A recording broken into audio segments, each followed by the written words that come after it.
It's Weird Wednesday.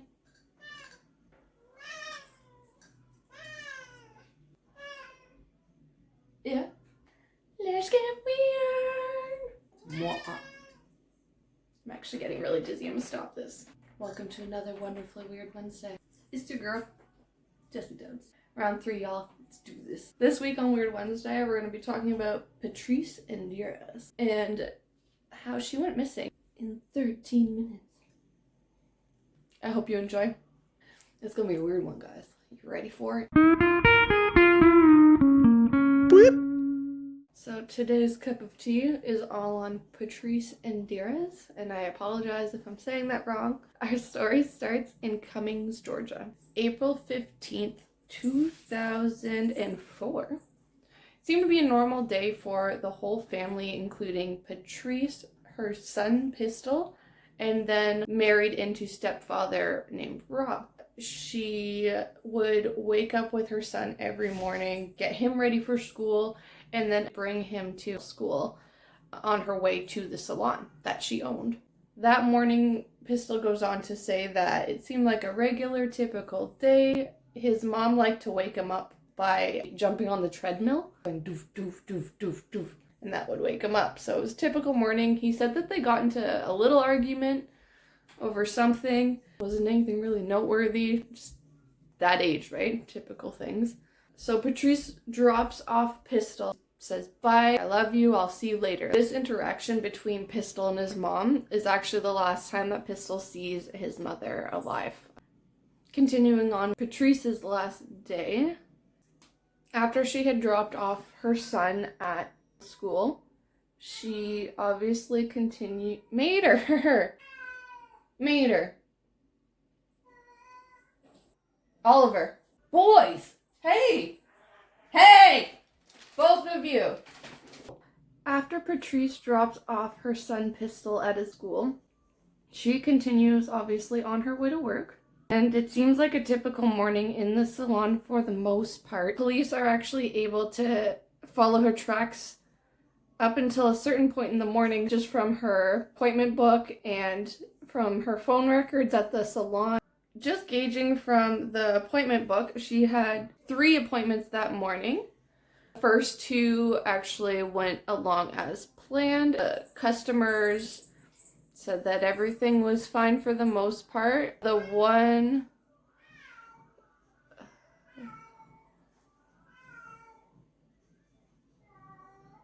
This is my left. The first one is with a woman who would go to the salon regularly. And she said that Patrice seemed off. A little bit short. She didn't seem like her usual really happy-go-lucky self. Second customer comes in. Someone calls her to cancel the 3rd appointment, and she stays on the phone with them for about 2 minutes. So from 11:35 that morning until around 11:37, she gets off the phone. And then the next phone call comes into the salon at 11:50. This gives us a 13-minute window of we don't know what the fuck happened. So within this 13 minutes, Patrice disappears. Once Patrice is declared missing from one of her clients, the police show up at the salon. Whenever they show up at the salon, they do mention there isn't a lot of suspicious evidence. Whenever they were there, it honestly was really clean, like how Patrice liked to keep it.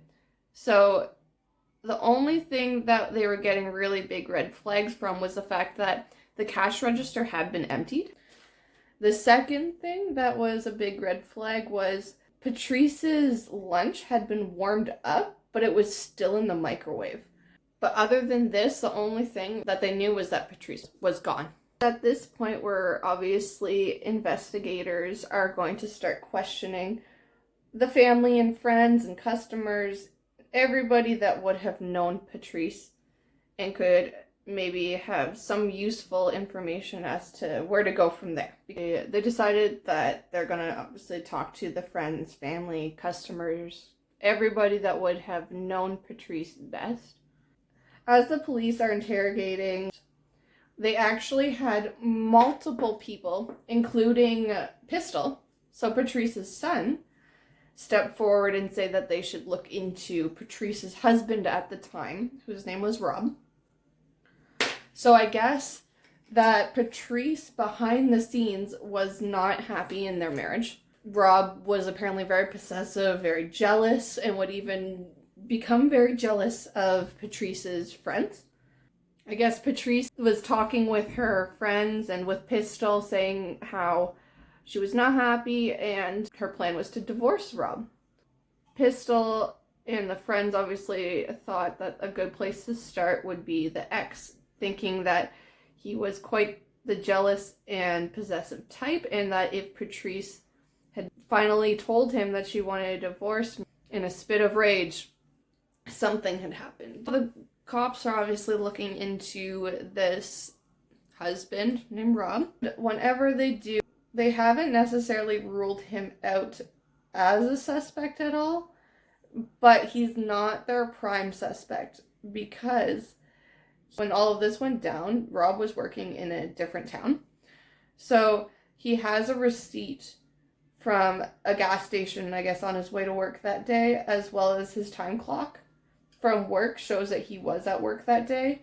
The drive was about 45 minutes. The cops go on to say it doesn't rule him out as a suspect, but it definitely lowers the chance of him being the actual murderer anyway. They're not ruling out the fact that it could have been murder for hire. Like, it still could have been Rob who planned the whole thing, but maybe Rob didn't carry out the deed, you know?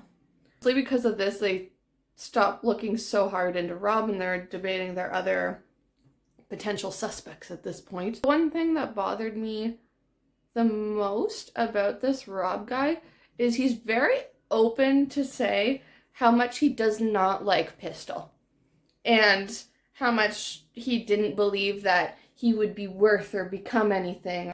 He's very open to say these things. First of all, it's fucking rude. Like, that, you shouldn't fucking say that, especially to, at this point, a 15-year-old boy. If he's going through hard times, my dude, that's the last thing you say to a struggling fucking teenager. So Pistol and Rob had a rocky relationship, to say the least.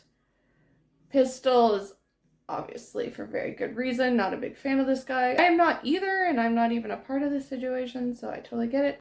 The thing that is also kind of suspicious to me about Rob is the day after Patrice went missing, he changed all the locks on the doors to the house. So Pistol, being a 15-year-old boy, his mom's missing, doesn't know what the F is going on, and now the stepdad has just changed all the locks on the house and he can't get into his home anymore. Super fun!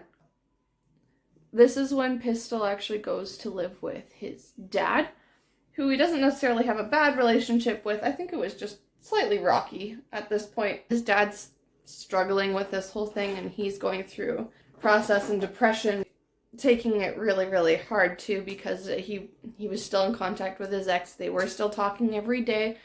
They were best friends. But beyond that, everybody was saying that there would be no way in hell that Patrice would have ever left Pistol. Because apparently her son was just her life, and she would do anything for him. She was also in love with her salon and her job. People said that you could tell she was just very passionate about it. She was just sounded like an overall very lovely human. And so a runaway, especially running away without Pistol, just did not seem in her character at all. As Pistol is recalling the incidences leading up to his mother's disappearance, he was saying how he remembers not long before she went missing how she had asked him that if anything happened to me, what would you do? At the time, Pistol didn't think anything of this. He just thought his mom was, having a discussion. That's something that girls ask. If you have a girlfriend or anything, I'm sure she's asked you, babe, if I died, what would you do? The answer, by the way, baby, I love you forever. No one would ever replace you. This heart in my chest belongs to you, my love. And only you. And you're welcome for the sexy time later. So essentially, like I was saying, the one consistent thing that everybody kept telling Pistol was that there was no way your mom would ever leave you. And then, so I had to concentrate, guys. I had to concentrate. Yeah, at this time, Pistol's staying with his dad. He's actually gone into his senior year of school. Patrice has been missing for exactly 600 days on the dot. Pistol says that every day he's waking up hoping that his mom has finally come home. He thinks that his mom is trying to make a better life for him and her to get away from Rob. One day in Pistol's senior year, he gets called to the office, and he says at this point that's not necessarily uncommon because he's probably acting out a lot. His mom's missing and he's a senior in high school. It's a hard time for a kid. You need your mom. So yeah, Pistol's pulled out of class and he gets to the office and his dad is actually waiting there for him as well. His dad goes on to say that they found his mom. So at this point he's thinking, awesome, where is she? And that's when his dad has to correct himself by saying that no, they found her remains.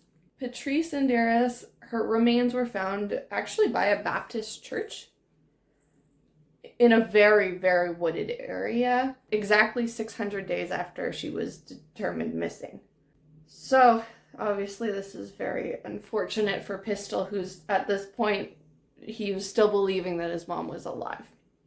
So as I was saying before, because it's a very wooded area, the police officers were speculating that it would have been really difficult for somebody to carry a dead body all the way back into those woods. If you picture a wooded area at all, it would have been lots of tree roots and lots of big trees and branches and all that fun shit. So the police officers were speculating, saying how Patrice might have been alive, at least to walk into the woods, and then someone might have been following behind. Maybe she went for a hike. I really don't think the hike one. She went missing while at work, so personally, I don't think she was on hike or anything. It doesn't rule out the fact that she was alive at first to walk back into the woods. They might have found the murder site. They cleared out the whole wooded area back into, I guess, like there was a little creek. Like if they could find any drag marks or to see if they could find any other evidence that they were missing. And they found nothing. So once again, they have the body, but they don't have any evidence to go off of. So they're kind of stumped again. So they bring the dogs back there. They actually even had helicopters out there. They brought everything and more that they possibly could to see if they were missing anything or if they could find any other evidence to help them out. And just point them in the right direction at this point, because they had a body, but they still had no idea what to do from there. So once everything's all said and done, eventually they do go on to say that they have a few suspects as to who could have done this to Patrice Endres. The first one, first one obviously being the stepdaddy. They haven't ruled him out per se. Could have been a murder for hire, even though it wasn't him. Second guy, Gary Hilton. He's a known murderer in the area. One of his favorite places to target was hair salons, simply because it's usually women owners, and he was always conning women out of money. Likes to hit hair salons at lunchtime. Super creepy. I think they actually have ruled him out now because I don't think he could have done it at the time or something. There was something. He didn't do it. The guy that they're suspecting the most, at the moment anyway, is a guy named Jeremy Jones. This Jeremy Jones guy, he killed 6 to 8 women. Apparently he was a pretty chill dude, like to talk to. The officers said that they could talk to him about like hunting, fishing, sports, all your usual kind of stuff, but then he had this really wicked dark side to him. He actually admitted to being Patrice's murderer, but okay, he retracted his confession later. saying that wasn't true. The false confessions definitely aren't abnormal by any means.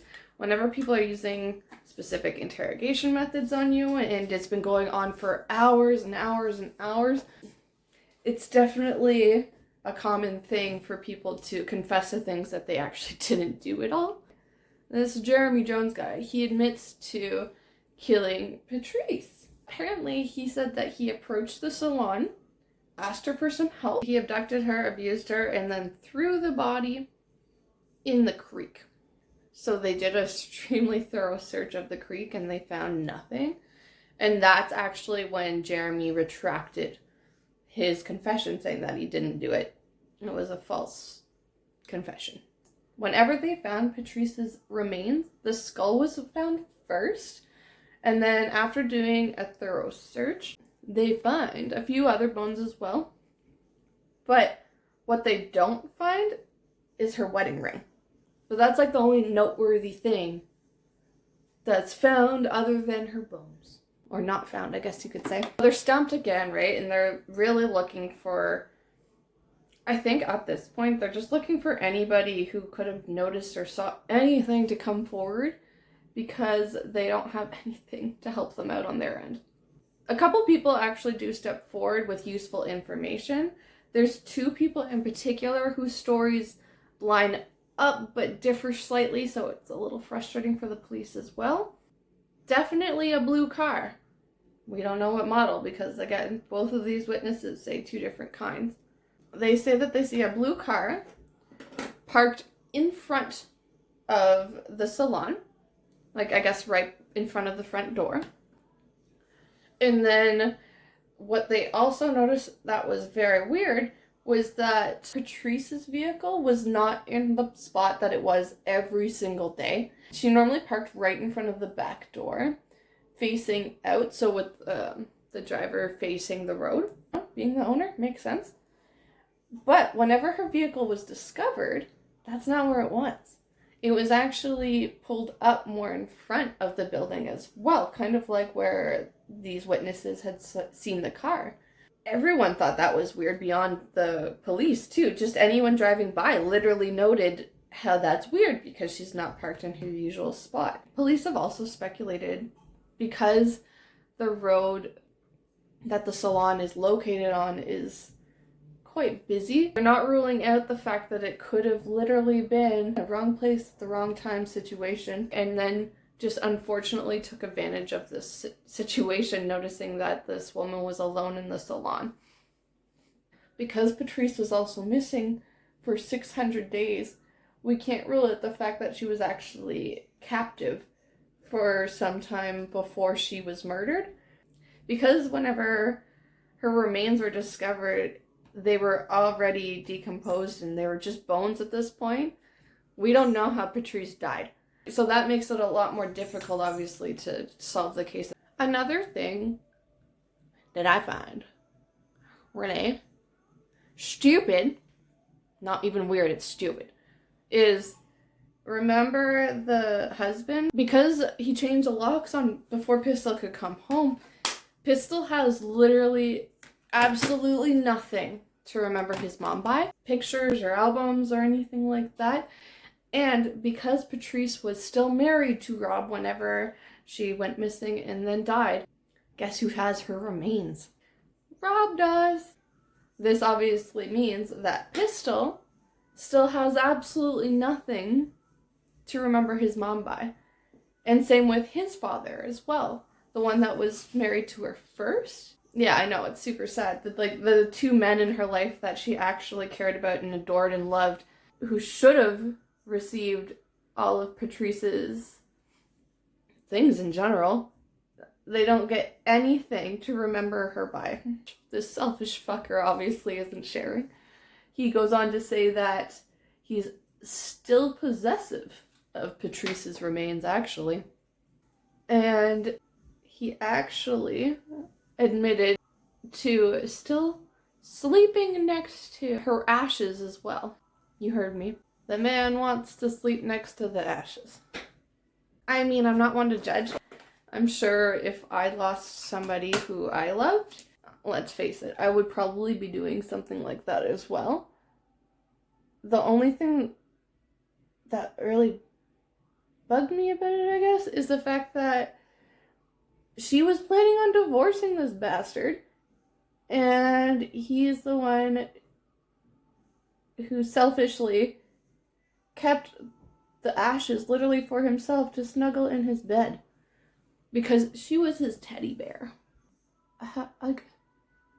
Poor Pistol, guys. Honestly, I feel so bad for this guy. All he probably wants in the world is to see his old pictures of his mom, actually go see her remains. If I was Pistol, I don't even know what I would have done by now, guys. I feel like I would have lost my mind on him. Like, I would do it. I would just fucking trick him up. I was talking about beating up step-parents so much. My wings got a little bit carried away, guys. But it's fine. It's Weird Wednesday, right? It's fine. It's fine, guys. I don't need to go anywhere, right? It's fine, guys. One thing I do need to emphasize on this case in particular is the fact how many people just adored this woman. They said that she would be literally everybody's best friend within seconds. She was one of those people, you know. Everybody who saw Patrice that day said that her behavior was off that day. Her first client of the day said that she wasn't as attentive. She seemed really distracted. Nothing that made her genuinely concerned at the time. The second appointment was a gentleman, so I don't think he really noticed a whole lot of anything. The third client, the one who canceled, on the phone, she actually goes on to say how Patrice was very short with her. It was very out of character, which makes me personally wonder. I know from the beginning of her day, I know that clients were saying that she was off, but with this third one on the phone, and her being actually really short with her and giving her a very different demeanor, I wonder if someone was actually already at the salon and it was her way of kind of, without saying she's in trouble or anything, saying she's in trouble just by being very clearly bothered. I don't know if she was hoping someone would notice. Essentially, once she got off of the phone with her third client, that canceled on her. And the second call to salon came in that she never answered. It's a 13-minute window, okay?